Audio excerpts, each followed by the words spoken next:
A man in Paris bites the corner of a piece of paper. He is not testing bread, he is not testing gold, he is testing a promise. Cut to a woman in the same street, holding another sheet against her chest as if someone might tear her future out of her hands. Cut again. Before sunrise, men are already standing outside a bank. A soldier keeps one hand near the door. No one in the line is speaking loudly. That silence is worse than shouting. Paris, 1720.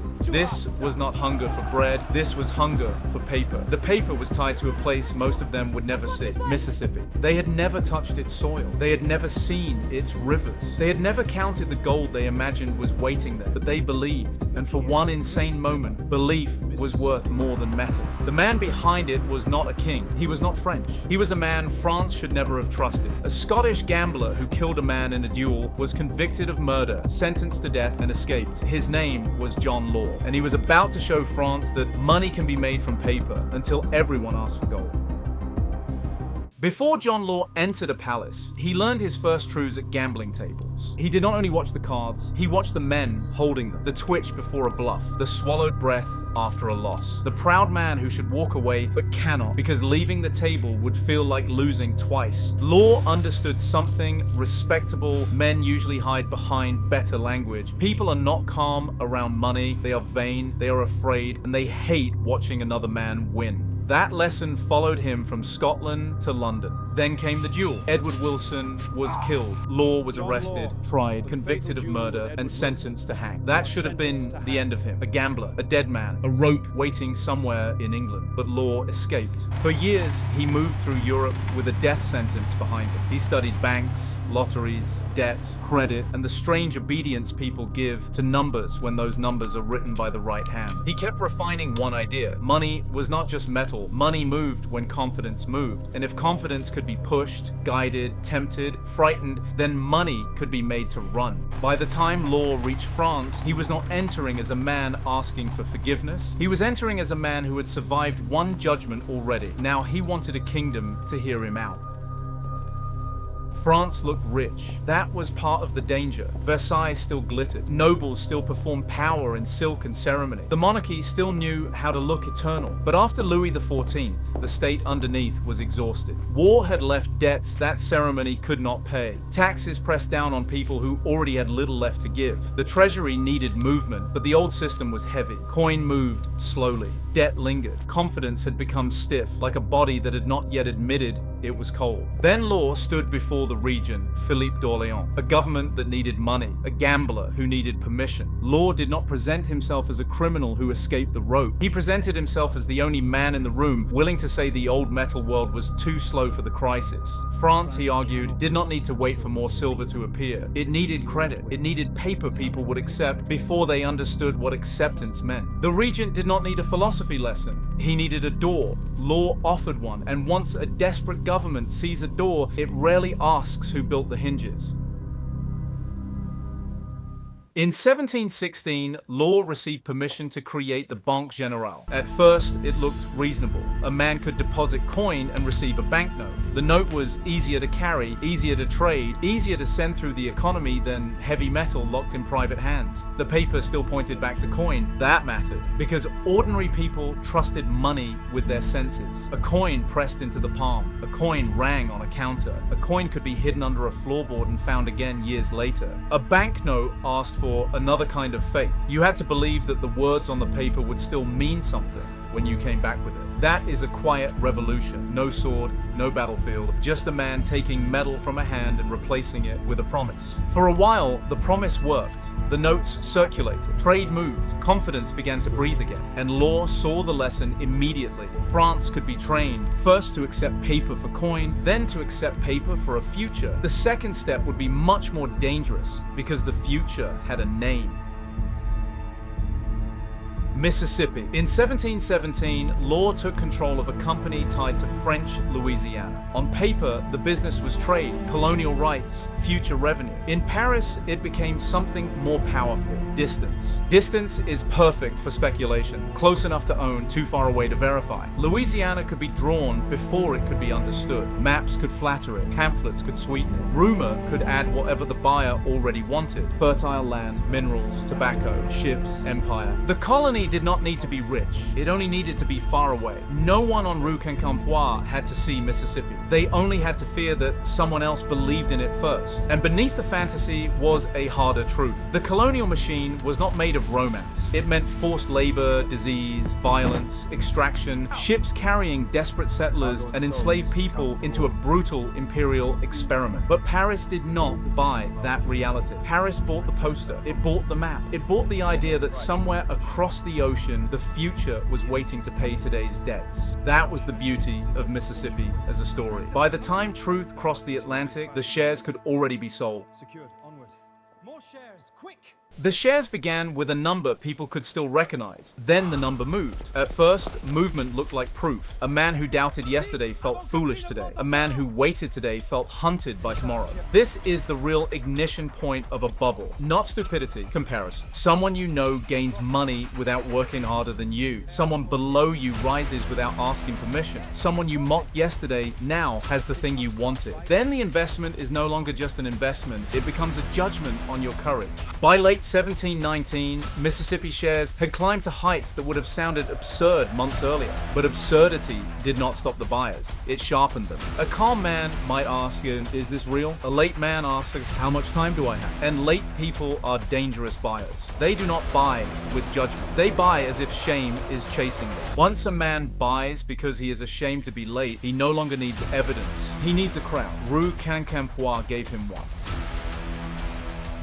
Rue Quincampoix was not built for this. It was a narrow Paris street, and now it carried the emotional weight of a kingdom trying to become rich at once. Men arrived before the day properly began. Servants carried messages for masters who pretended they were not speculating. Aristocrats pushed through the same mud as clerks. Women came with savings hidden in their clothing. Middlemen repeated prices they had only heard seconds earlier, and the repetition itself made the price feel real. The street became a machine. It took in envy. It produced urgency. Authorities could not ignore it. Guards were placed there. Gates were used. The state tried to manage the crowd physically because the crowd had become part of the market. That is the moment this stopped being just finance. A paper system had created a public fever. He came back 3 times that day. First with coins, then with borrowed coins, then with his wife's necklace in his fist. He told me not to look at it, but his hand would not close around it. That is what the street did. It made people bring tomorrow's safety to buy today's rumor. And once safety enters the market, panic is already waiting nearby.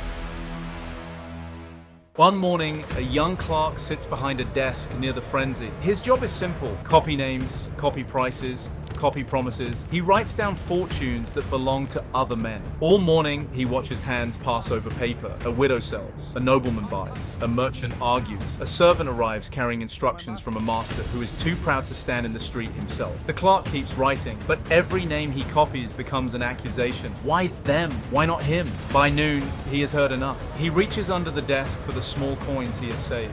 Not enough for comfort, not enough for courage, but enough to make a mistake feel possible. This is how the word poor changes. It stops meaning empty. It starts meaning left behind. The clerk does not buy because he understands Louisiana. He buys because he can no longer bear recording the rise of other men. That was the true infection of Rue Quincampoix. Not everyone believed in Mississippi. Many believed only in the price. Almost all believed in the terror of being late, and that was enough.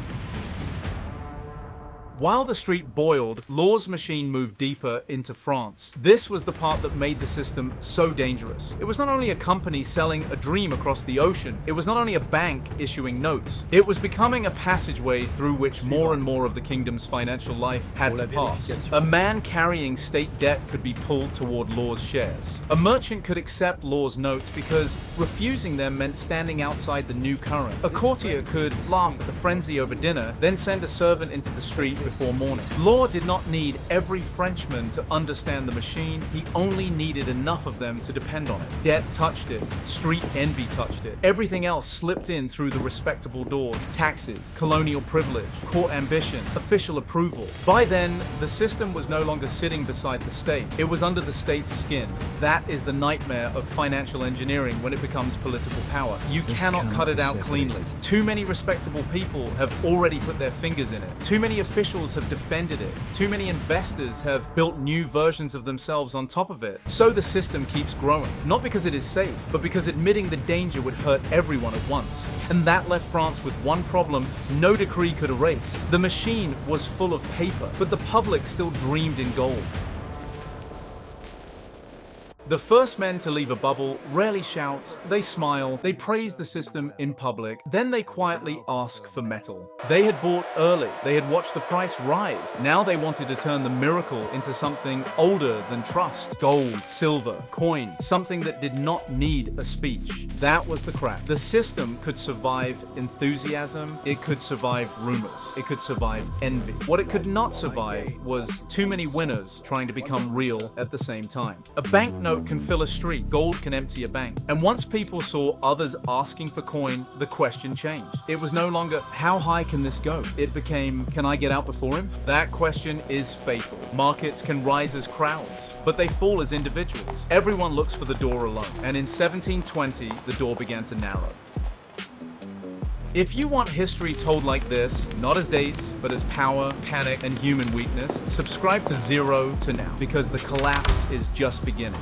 The next order did not arrive like thunder. It appeared as paper on a wall. Men stopped to read it. Some followed the words. Others watched the faces of the men reading. That is when a decree becomes dangerous, not when it is written. When people look at one another and understand why it had to be written. Law and the authorities tried to defend the system. Metal had to be controlled. Paper had to be protected. Values had to be revised. Confidence had to be forced back into people who had started counting with fear. One man read the notice twice. Then he put his coins back inside his coat. He did not shout. He did not curse law. He only walked away faster than he had arrived. That was worse than shouting. Each order was meant to calm the public. Instead, each order taught the public that something needed calming. If people trust your money, you do not need to corner them into using it. If you corner them, you show them the wall. The paper still had ink. It still had numbers. It still had authority behind it. But authority is not the same as belief. A government can change the value written on paper. It cannot command the feeling inside the hand holding it. And once the hand begins to tremble, the law arrives too late.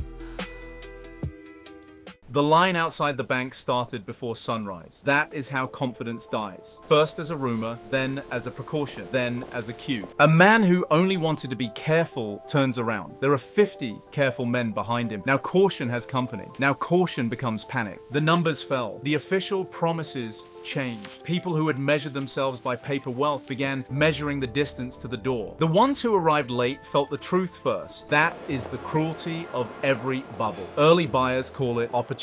Late buyers call it betrayal. A woman came with papers under her cloak. She said they were for her son. Not for herself, for her son. 3 days later, she came back with the same papers. This time, she held them away from her body, as if they smelled, as if they could make him sick. Yesterday, the paper had been a future. Now it was evidence. And evidence needs someone to blame.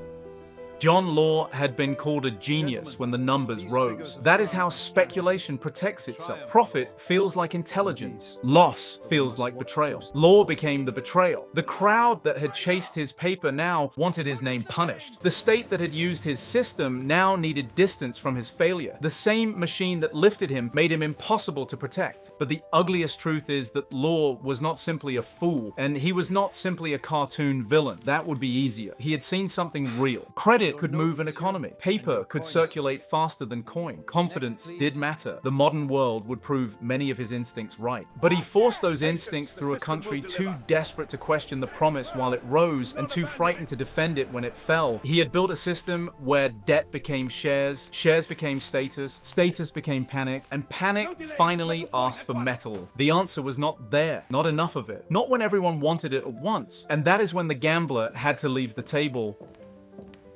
By the end of 1720, John Law left France. Do not picture a grand exit. Picture a quieter one that once repeated his name like a spell. A small amount of luggage, clothes chosen not to be noticed, papers folded close to the body, though paper had become the most hated thing in France. He had escaped death once in England. Now he escaped belief in Paris. Behind him, people still held the remains of his miracle. Some cursed the notes, some hid them, some kept them because selling meant admitting the life they had imagined was gone. That is the final cruelty of paper wealth. It does not only take money when it collapses, it takes the version of yourself you had started to believe in. The gentleman you were about to become, the debt you were about to erase, the child whose future you thought you had secured. John Law failed, but his dangerous idea survived. Modern finance did not throw away paper money. It did not throw away credit. It did not throw away shares, banks, public debt, or claims on the future. It learned to build stronger walls around them. Sometimes that is why this story still feels alive. Because John Law did not merely trick a crowd, he exposed a permanent weakness in human beings. We do not only want wealth, we want proof that we were right to want it before others did. We want to be early. We want to be envied. We want the paper in our hand to mean we are no longer who we were yesterday. And France was not the only kingdom about to learn this. Across the channel, another nation would soon discover its own version of the same disease, a company, a promise, a crown, and another country asking too late who was still holding the paper. Subscribe to Zero to Now for the next collapse. Because every market,